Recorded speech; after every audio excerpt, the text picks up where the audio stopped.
hapon sa lahat ng kaibigan. So, ating babalikan yung sinabi ng ating salmista sa 34:11 ng mga awit. Hali kayo mga kaibigan at tuturuan ko kayo na si Yahweh dapat natin sundin at dapat natin igalang. Napakaganda, di ba? Napakaganda po ang kanyang sinabi. Napakaganda gabay sa atin ang pagsunod at ang pag-alala.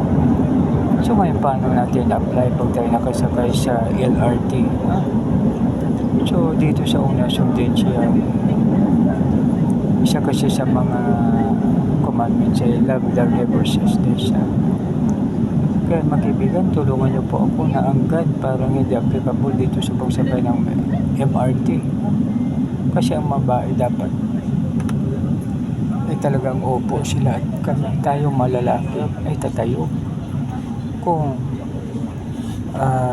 Kung halimbawa na maraming pasahero, kung wala naman, siyempre lahat naman ay makakaupo. So, ano kaya mga kaibigan ang pinakamaganda? Ano kaya ang pinakamaganda? Kasi pag halimbawa nakaupo na sa hilera yung mga lalaki, tapos sa harap nila may nakatayong babae, hindi naman pwede sabihin ng babae na God na tayo ngayon, equality na, no? So kung anong kaya gawin ng lalaki, kaya hindi gawin ng babae. So balit pa kaibigan, maaring sa akin parang hindi pa ako no? So tulungan niyo po ako mga kaibigan na okay lang ba na ang babae tatayo rin. So depende po siguro sa sitwasyon, pero pag sa akin mga kaibigan, mas maganda na ang lalaki talaga kung halimbawa na mas wala nang vacant, paupuin talaga yung babae. Kasi mas weaker vessel sila sa lalaki. So, ang mga lalaki, siyempre sanay na tumayo yan. Pero sa bagay, pag tingnan natin sa mga gwardiya, di ba yung duty ng gwardiya ay 12 hours.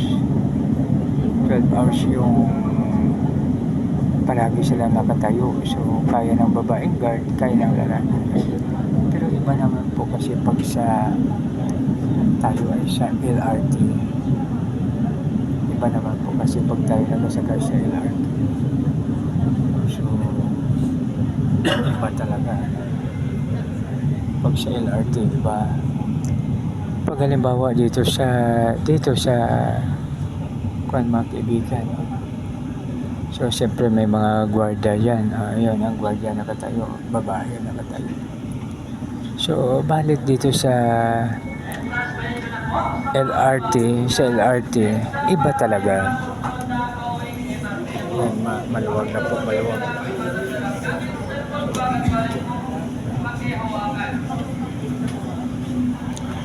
So, dito mga kaibigan, no? Isang station na lang. So, ito ay EDSA station. So, parang mag-rain. So, yan mga kaibigan. So, ito ang pinag-usapan po natin ay tungkol sa pagsakay ng LRT. God ba ay dapat natin pairahin o kung ano pa man, no? So, please comment para malaman po natin.